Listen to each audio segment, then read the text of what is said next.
नमस्कार, आप देख रहे हैं बिहार तक। मैं हूं आपके साथ सुकन्या सिंह।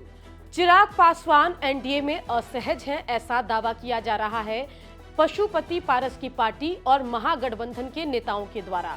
आइए जान लेते हैं आखिर क्यों चिराग पासवान एनडीए में असहज हैं। बता दें कि चिराग पासवान ने नरेंद्र मोदी की औरंगाबाद और बेगूसराय वाली सभा से भी दूरी बना ली। बता दें कि चिराग पासवान 3 कारणों की वजह से एनडीए में असहज हैं।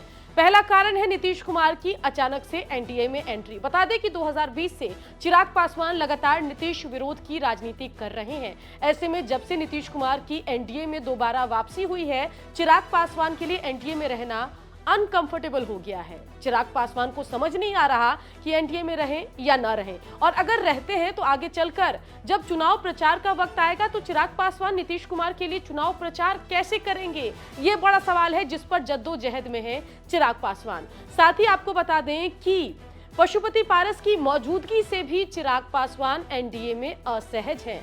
चिराग पासवान और पशुपति पारस के बीच में 36 का आंकड़ा है।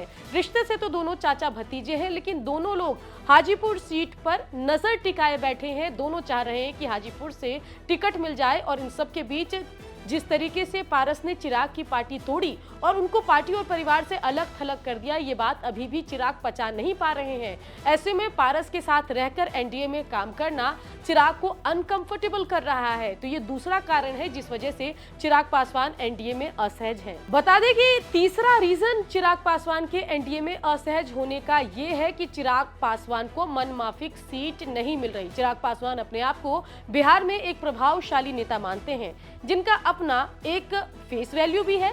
साथ ही लोगों में चिराग पासवान को लेकर उत्साह है, चाम है, और इन सब के बीच एनडीए में चिराग पासवान को समझ नहीं आ रहा कि उनको सीट कितनी मिलेगी। अगर 1-2 सीट देकर मोदी उनको जो है एनडीए में रखना चाहेंगे तो ये बात चिराग को असहज कर सकती है। तो कुल मिलाकर ये 3 कारण हैं जिस वजह से चिराग पासवान एनडीए में असहज हैं, और उनकी नजदीकी थोड़ी बहुत कई मौकों पर महागठबंधन के नेताओं, चाहे तेजस्वी यादव हो या कांग्रेस पार्टी की तरफ से ऑफर आने का ही मामला क्यों ना हो, दिखाई देता है। बड़ा सवाल है कि इस बारे में ऑफिशियली चिराग पासवान ऐलान कब करेंगे। इसके अलावा आपको ये भी बता दें कि चिराग पासवान ने नरेंद्र मोदी की बिहार वाली सभा से भी दूरी बनाकर रखी और कारण बताया कि उनका पहले से कुछ दिल्ली में कमिटमेंट है, इसलिए वो मोदी की सभा में नहीं पहुंच पाए।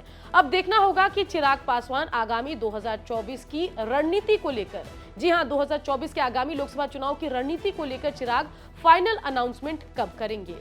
बिहार की खबरों के लिए आप बने रहिए, देखते रहिए बिहार तक।